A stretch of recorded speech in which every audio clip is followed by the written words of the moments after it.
kuya. O-overtake sana dun sa pick up ng LTO. Nung napansin niya na may LTO, bigla siyang nagmambagal eh. Hindi siya makalagpas eh.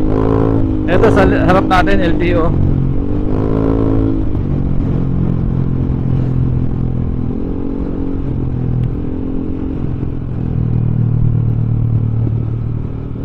Eto, yung si tatay kanina dapat lalagpas dito. O-overtake sana. Nagulat ako, biglang huminto sa may harapan ko. Yung pala napansin niya yung LTO. Wala kasing helmet, nakasando, nakatsinelas, naka-short. Bigla siyang nagtago dun, oh. Biglang lumiko.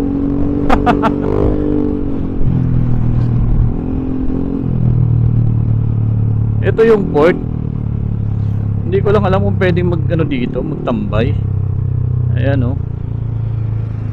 Ayan guys, yung Taal. Hindi ko alam kung pwede dito eh. Fish port pala talaga to. So hindi tayo pwede dito siguro. Pwede kaya pumasok. Ayan, oh. Tanongin natin si ate kung taga dito sila. Ate, taga dito kayo? Alin yung Bulkan Taal? Yan ba yun mismo? O yung mababa? Yung mababa? Ito mataas na to? Yan yung sumabog? Yan sa likod niya?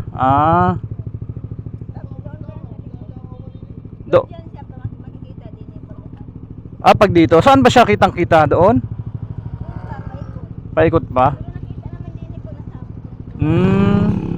Kasi malapit lang kayo dito.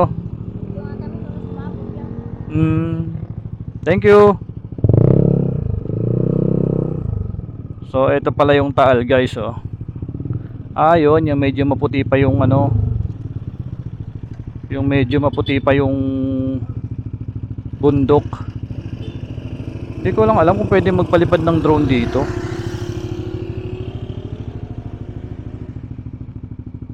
Ang daming ibon eh. Nakakatakot din magpalipad ng drone dito guys. Ang daming ibon.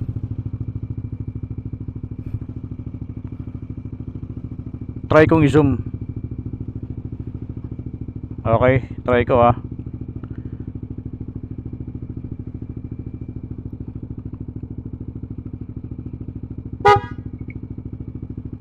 Ayan, ito pala guys yung oh. Ito pala talaga yung Taal. Ayan, oh. Nandito tayo sa gilid mismo ng Bulkang Mayon. Ay, Bulkang Taal guys, ito. Ayan, dito tayo sa Laurel, Batangas. Dito sa mismong port, fish port. Ayan. Siguro kung nandun tayo, doon sa bundok na yun sa dulo. Ayun oh. Yun oh. Ayun, ang lapit lang yan dyan. Ayan, ang daming bangka guys oh. Ayan. Yun yung sumabog, yung likod. Ayan, yung medyo gray. Ayan. So gusto kong magpalipad ng drone, kaya lang ang daming ibon. Kasi nga dagat, so maraming mga isda na kinakain. Kaya maraming ibon dito. So try ko dun sa kabila mamaya. Okay?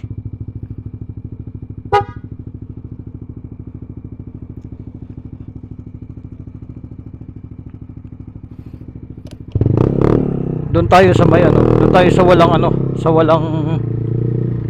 Thank you po. Doon tayo sa walang walang mga bangka. Kasi yung mga ibon yan eh. Tawag doon, nag-i-stay talaga sa mga pier kasi may nakikita silang mga isda, may naaamoy silang isda doon sa mga bangka. Kaya maraming ibon doon. So delikado pag magpapalipad ng drone na ganun yung sitwasyon kasi nadagitin ng ibon. Mapagkakamalan nilang ibon din yung drone, so pag dinagit, wala na. Parang pwede doon. Ayan oh. Port din pala yun.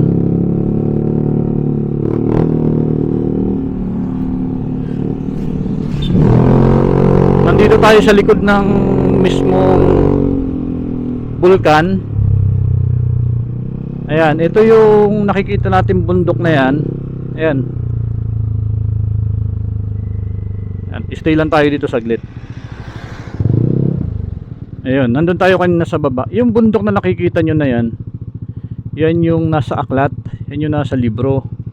Pero yung tunay na bulkan, yung likod niya, yung sumabog, yung likod pa ng bundok na yan. So lipat ako doon sa kabila. Titingnan ko kung kaya ko magpalipad ng drone. Kasi medyo yung drone ko lobat eh. Hindi na charge na maayos yung battery. Meron ako napansin kaninang lugar, gilid lang din siya ng dagat, may nagpapalipad ng drone.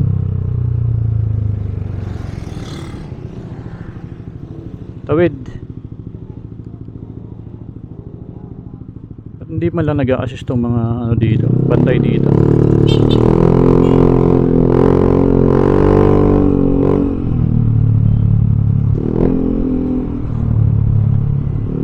So again, nandito ako sa Laurel, Batangas, mga bossing. Kadugtong ito ng video natin diyan sa Simbahang Bato.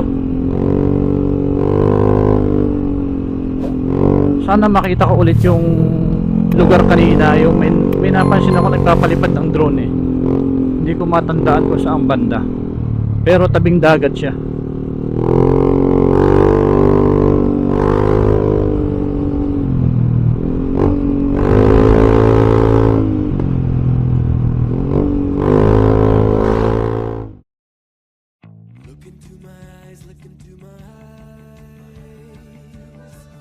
Doesn't matter if they're blue, green, brown, they flash like fire.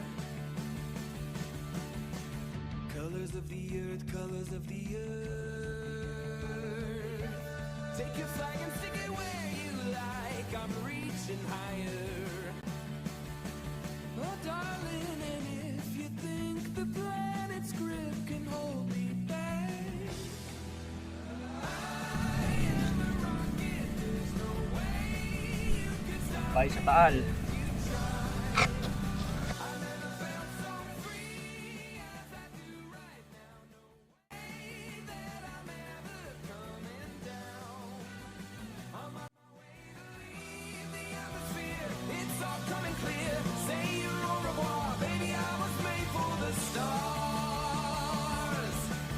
Listen to my voice, listen to my voice. Coming at you like a lion's roar, I won't go quietly. Take a picture now, take a picture now. Go on, point the hubble at me, don't lose sight, I'm high society. Oh honey, if you believe in gravity, just watch and learn.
Alright, uwian na mga bossing.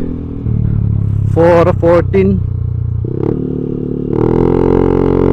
So kung 2 oras yung biyahe natin, alas 6 tayo makakarating. Ito yung papuntang Tagaytay. Ito yung zigzag road. Pag diniretso natin to, yan yung papuntang Tanawan. Medyo malayo pa yung papuntang Tanawan, kasi malaki tong Talisay. So ito yung nilabas, dito tayo lumabas kanina papuntang Tagaytay. Alright, so ito yung medyo malakas sa gasolina guys. Kung kanina tipid tayo sa gas, ito naman, I'm sure ito malakas sa gas to, kasi puro paangat. So meron na lang tayong 4 bar. Ayan, tingnan natin kung ilan yung mababawas natin hanggang makarating tayo sa ibabaw sa Tagaytay. Alright, let's go.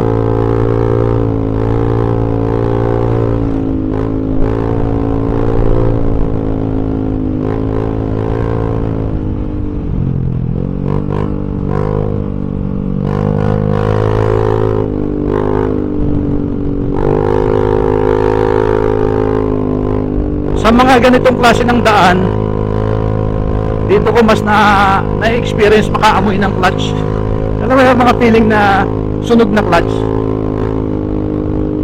Basta mga ganitong klase ng daanan, pababa, pataas, dito ka makakaamoy talaga ng nasusunog na clutch. Clutch ng sasakyan clutch ng mga malalaking sasakyan. Wow.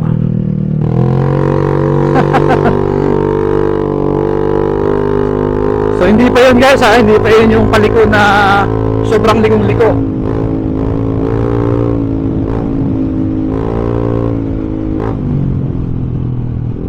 Ito pa isa. Ayan minsan madulas yung ganitong klase na kalsada, kaya hinay-hinay sa pagbanking.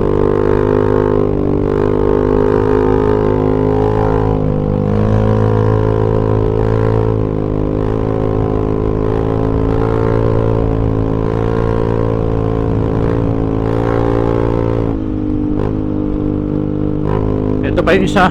Ay hindi pa to. Bandang taas pa guys.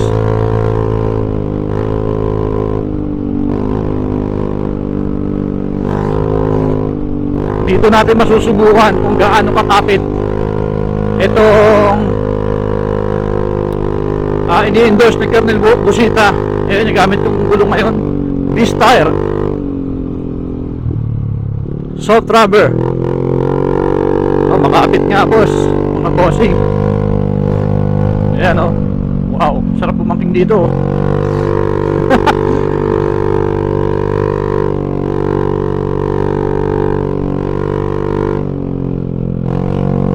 Huwag ka lang masyadong kakain ng kalsada dito, dahil bigla-biglang may dumarating na 4 wheels.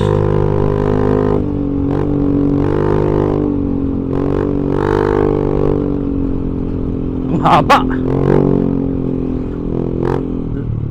Hanggang sa taas na to mga boss. Wow. So ito yung sinasabi kong isa kanina, overlooking. Ayan wow. Yun, doon tayo galing sa baba. Doon tayo galing doon sa Laurel. Diba?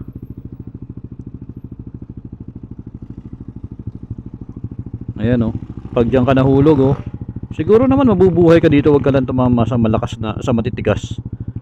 Ayan kaya kung ayaw mong mahulog dyan, ingat-ingat lang.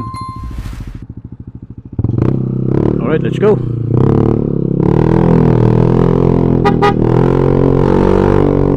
Ang dami pang mga rider mga bossing. Partida Monday pa ngayon ano pa kaya kung Sunday, diba?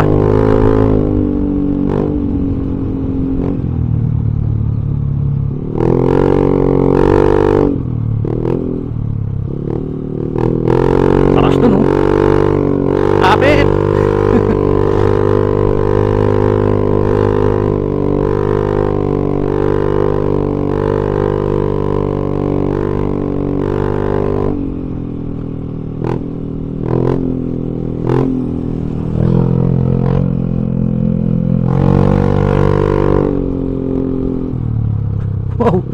matalbog yung gulong ko. Makapit siya kaya lang matalbog, nakakatakot.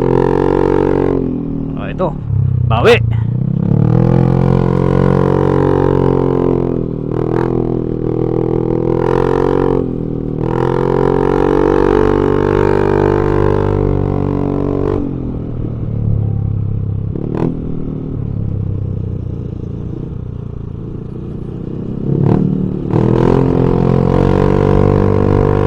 Line curve.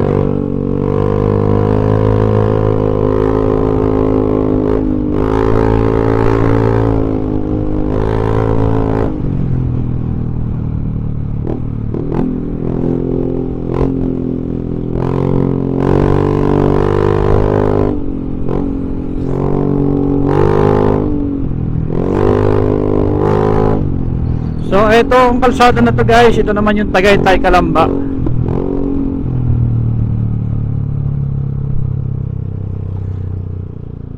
So pwede siguro tayong dumaan sa may ano, sa may Marcos Mansion. Kaya lang masyado na tayo gagabihin siguro pag doon pa tayo dadaan.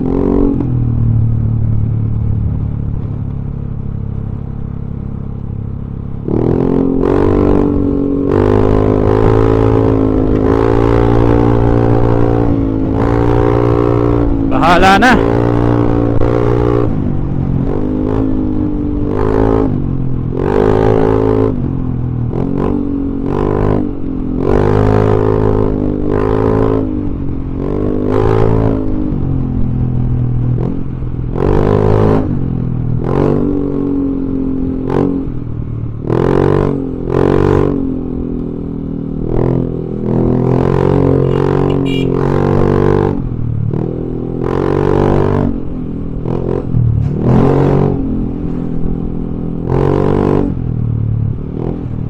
Malayo pa guys, ayun oh, kita nyo yun. Doon tayo pupunta, yun yung mga taas na yun oh, yung nakikita natin na yan. Doon pa tayo pupunta guys. Yung nakita nyo kaninang mga liko-liko na yun, yung mga bankingan, ano pa lang yun, intro pa lang yun guys. Eto na yung tunay.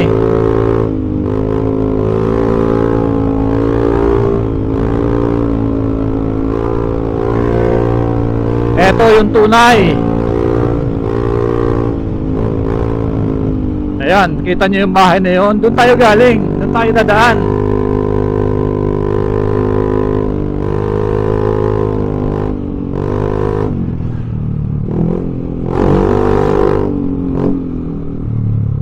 Ito, dito magsisimula ang ating kalbaryo.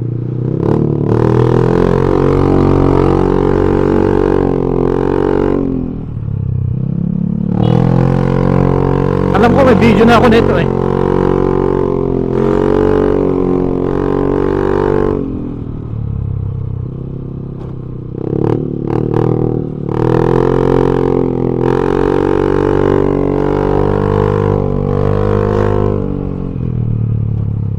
Wow! Bakit? Banking pa more! Nakakatakot.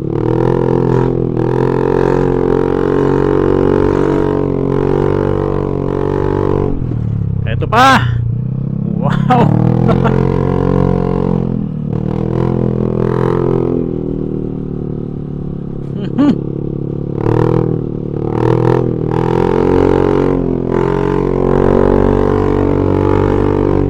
Ito yung sinasabi ko sa inyo kanina guys. Yung tricycle na yan, kahit puno ng laman yan, kayang-kaya niya. Ang lakas niya.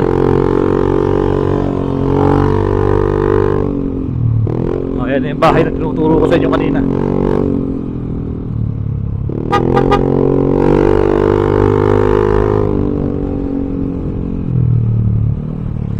Wow, ito pa, another one. Another one.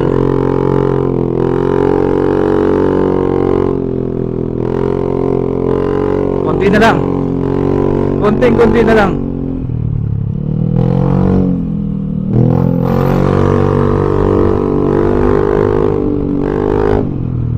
Alright, so malapit na, konting-kunti na lang. Ayun na oh. nandito na tayo sa taas.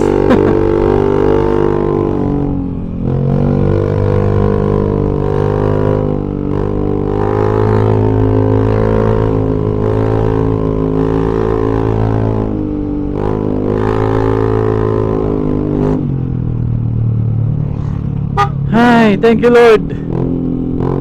Alright, so nandito na tayo guys.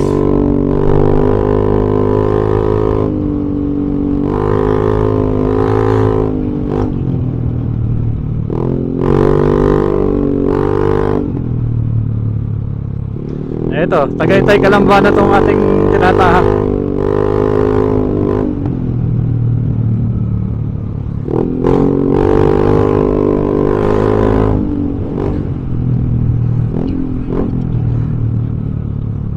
Ayun oh.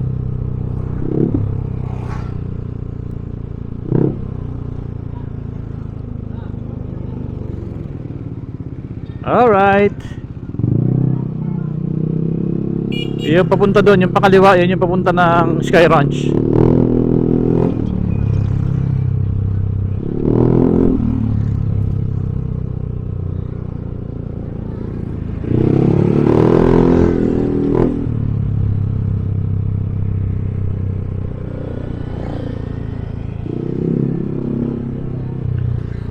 Ang sarap sa feeling kapag nakakapag-ride. Ang sarap sa feeling. Ride din, wag puro trabaho. 'Di ba? Kapag hindi na natin kayang mag-ride, magsisisi tayo. Kaya habang kaya pang mag-motor, may lakas pa para lumayo. So gawin na natin habang maaga. Wag na nating antayin na antayin dumating yung panahon, dumating yung times na hindi na natin kaya. 'Di ba? Kailan ka pa ba magra-ride?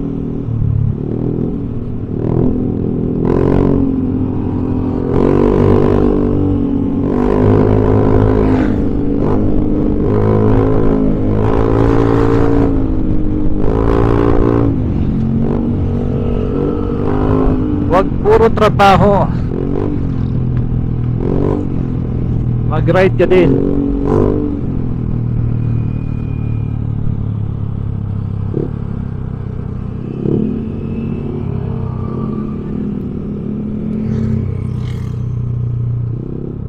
Pwede tayong dumiretso dyan, puntang Kalamba. Dito na lang tayo para mas okay.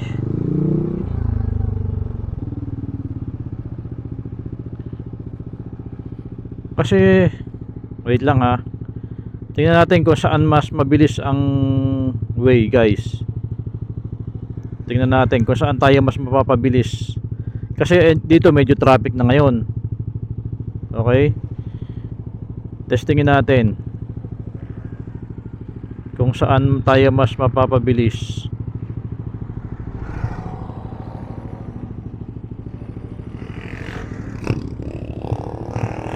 Okay, tingnan natin.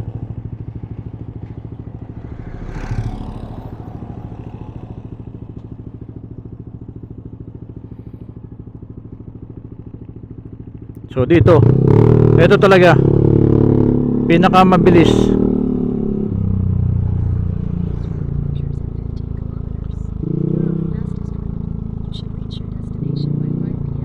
Ayan, kung gusto niyo makita kung saan mas mabilis yung way.